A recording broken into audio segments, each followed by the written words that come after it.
बिस्मिल्लाहिर्रहमानिर्रहीम। मैं डॉक्टर मुलाज़िम हसन बुखारी हूँ और आज मैं एक अमन की नज़म पढ़ना चाहता हूँ। और उसकी वजह यह है कि पिछले कई दिनों से आप अखबार उठाकर देख लें, पाकिस्तान में यही हाल, इंडिया में भी होगा। किसी मीडिया को खोल लें, किसी यूट्यूब को खोल लें, ऐसे लग रहा है कि पाकिस्तान और इंडिया दोनों जंग के करीब आ चुके हैं। देखिए, मैं इस इलाके में रहता हूँ और इस इलाके का एक कल्चर है, बरसगीर का एक कल्चर है कि अल्फाज की जंग आखिर में खतरनाक सूरत हाल इख्तियार कर जाती है। इसलिए इस अल्फाज की जंग को रोकना चाहिए।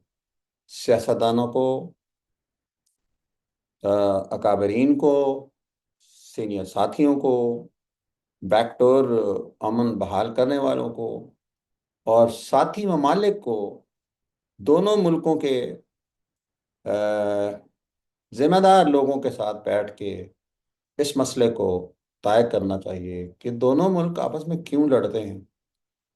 और हर चीज का हल है टेबल टॉक के ऊपर। आप देखें, जंग किसी चीज का हल नहीं है।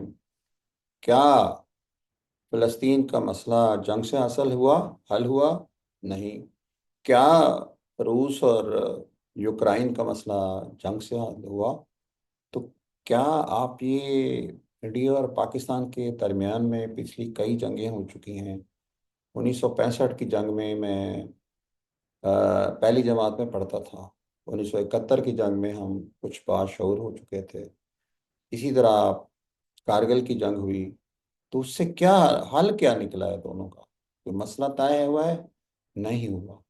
किसी का पानी बंद करना कोई इंसानियत नहीं है। ये पानी जानवर भी पीते हैं, ये पानी परिंदे भी पीते हैं, ये पानी दरख्त भी पीते हैं।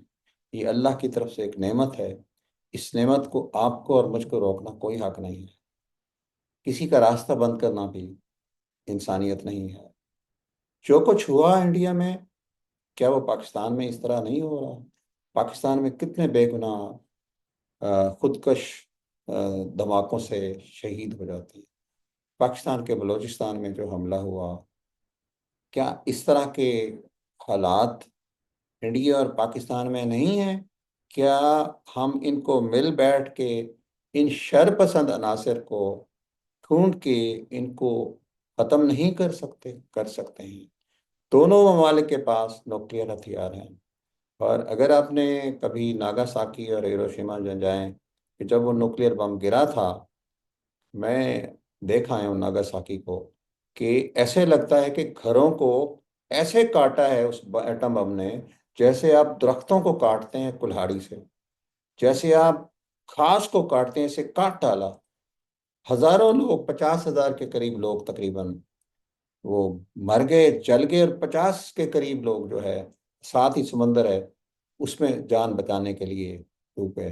तो क्या मुझे ये बताएं कि वो जो मासूम लोग वहाँ पे कत्ल हुए हैं इंडिया में, उन मासूम लोगों का बदला लेने के लिए कई हजार मासूम लोगों की जान लेना कहाँ का इंसाफ है?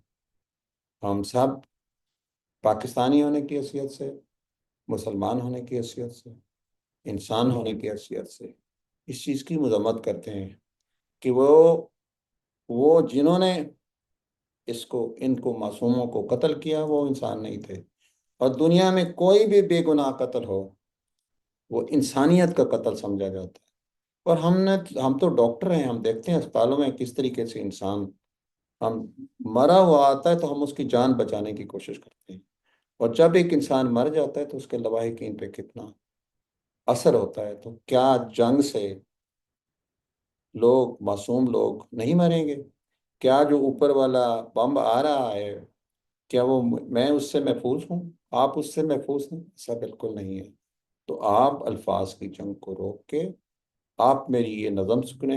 ये नज़म जो है मेरी नहीं है, ये इंडिया के एक मशहूर व मारूफ वजीर आजम थे, वाजपेयी साहब। वो पाकिस्तान में भी तशरीफ लाए। तो उनकी जंग है, उनकी ये नज़म है। हम जंग न होने देंगे। और मेरी गुजारिश भी यही है कि हम सीनियर लोगों से गुजारिश कर रहे हैं कि इन सियासतदानों के पास जाके अपनी आवाज़ मीडिया के जरिए से उठाएं। हम जंग ना होने देंगे। विश्व शांति के हम सादिक हैं। हम जंग ना होने देंगे। कभी ना खेतों में फिर खूनी खाद फलेगी। कभी ना खेतों में फिर खूनी खाद फलेगी। खलिहानों में नहीं मौत की फसल खिलेगी। आसमां फिर कभी ना अंगारे उगलेगा। आसमान फिर कभी ना अंगारे उगलेगा। आप यकीन माने जब फिजाई बमबारी होती है ना, तो ऐसे लग रहा होता है कि ऊपर से आग आ रही है। आसमान फिर कभी ना अंगारे उगलेगा। एटम से नागासाकी फिर न जलेगा। दूसरी जंग अजीम ने पूरी दुनिया का नक्शा बदल दिया। कोविड ने पूरी दुनिया का नक्शा बदल दिया। क्या इंडिया और पाकिस्तान की जंग सिर्फ इंडिया और पाकिस्तान तक महदूद रहेगी? में ऐसा नहीं है। एक तीसरी आलमी जंग का पेश खैमा होगी। 25 करोड़ अवाम यहाँ पे हैं और अरबों लोग वहाँ रहते हैं। तो कितना नुकसान होगा इंसानियत का। हथियारों के ढेरों पे जिनका है डेरा, वो आग लगाने वाले जो इंडिया और पाकिस्तान में, जो इंडिया और जो हमारे बलूचिस्तान में आग लगाते हैं, और जो इंडिया में आग लगा रहे हैं वो लोग, उनके बारे में उनसे मैं मुखातिब हूँ। हथियारों के ढेरों पे हथियारों के ढेरों पे हर जिनका है डेरा। हथियारों के ढेरों पर जिनका है डेरा। मुंह में शांति, बगल में बम, यानी बगल में छुरी और मुंह में राम राम। हथियारों के ढेरों पर जिनका है डेरा। मुंह में शांति, बगल में है बम। धोखे का फेरा। कफन बेचने वालों से ये कह दो। कफन बेचने वालों से ये कह दो, यानी दोनों ममालिक में आग लगाने वालों से ये कह दो, दुनिया जान गई है इनका असली चेहरा। कामयाब होंगे, इनकी चालें ना होने देंगे। कामयाब हों इनकी चालें, ढंग ना होने देंगे। हम जंग ना होने देंगे। हमें चाहिए शांति, जिंदगी हमको प्यारी। हमें चाहिए शांति, सर जन की है तैयारी। हमने छेड़ी जंग हमने छेड़ी जंग भूख से, बीमारी से। दोनों ममालिक के अंदर भूख भी है, अफलास भी है, बीमारी भी है।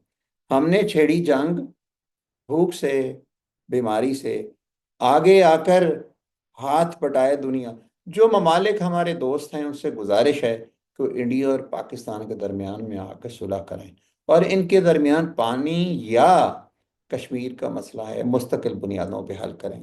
हम अपने बच्चों को जंग दे के नहीं जाना चाहते। हम अमन दे के जाना चाहते हैं। आगे आकर हाथ बटाए दुनिया सारी। हरी भरी धरती को खूनी रंग ना लेने देंगे। इंडिया और पाकिस्तान, ये मेरे पीछे कश्मीर है, मुजफ्फराबाद है, कितना खूबसूरत इलाका है। कितना खूबसूरत हरी भरी ये वादियां हैं। हरी भरी धरती को खूनी रंग न लेने देंगे, जंग न होने देंगे। भारत पाकिस्तान पड़ोसी साथ साथ रहना है। कश्मीर से लेके कराची तक इतना लंबा बॉर्डर हजारों मील का किसी मुल्क के लिए नहीं होता जो ये हमारे दोनों ममालिक के लिए। हमें एक दूसरे से प्यार करना चाहिए। हमें एक दूसरे के इंसानियत की खिदमत करनी चाहिए। हमें एक दूसरे के अवाम की आवाज़ को समझना चाहिए, और हमें अमन की तरफ जाना चाहिए। भारत पाकिस्तान पड़ोसी साथ साथ रहना है। प्यार करें या वार करें, दोनों को ही सहना है। 3 बार लड़ चुके लड़ाई, कितना महंगा सौदा। रूसी बम हो या अमरीकी, बम तो ये बम ही होता है ना। रूसी बम हो या अमरीकी, न्यूक्लियर बम हो या मिसाइल, मैं कहूंगा ये न्यूक्लियर बम हो या मिसाइल, खून एक बहना है मासूमों का। जो हम पे गुजरी जो हम गुजर चुके हैं। मैं 70 साल का सोच का हूँ। 75 साल इसको आज़ादी को हो गए हैं। मैं वही कह रहा हूँ जो वाजपेयी साहब कह गए हैं, जो हम पे गुजरी बच्चों के संग ना होने देंगे। हम जंग ना होने देंगे। हम अमन चाहते हैं, हम जंग ना होने दें। तो मेरी गुजारिश ये थी कि दोनों ममालिक के अकाबरीन से, जिम्मेदार लोगों से, कि अल्फाज की इस जंग को ठंडा करें। और कोई कमज़ोर नहीं होता। ये जब आप किसी को बाल जितनी ताकत से मारेंगे उतनी ताकत से वापस आएगी। ना रूस यूक्रेन को फतह कर सका, ना इसराइल फलस्तीन को फतह कर सका, और ना ही जंग से कोई मसला हल हो चुका। अब 2025 है, दुनिया आर्टिफिशियल इंटेलिजेंस तरफ जाए, आए हम रिसर्च, मेडिसिन और अमन के नोबेल प्राइज की तरफ जाएं और इस जंग को रोकें, ताकि इससे इंसानियत की इंसानियत बहाल हो और मासूम जानें तलफ ना हो। वस्सलामु अलैकुम वरहमतुल्लाहि वबरकातुहू।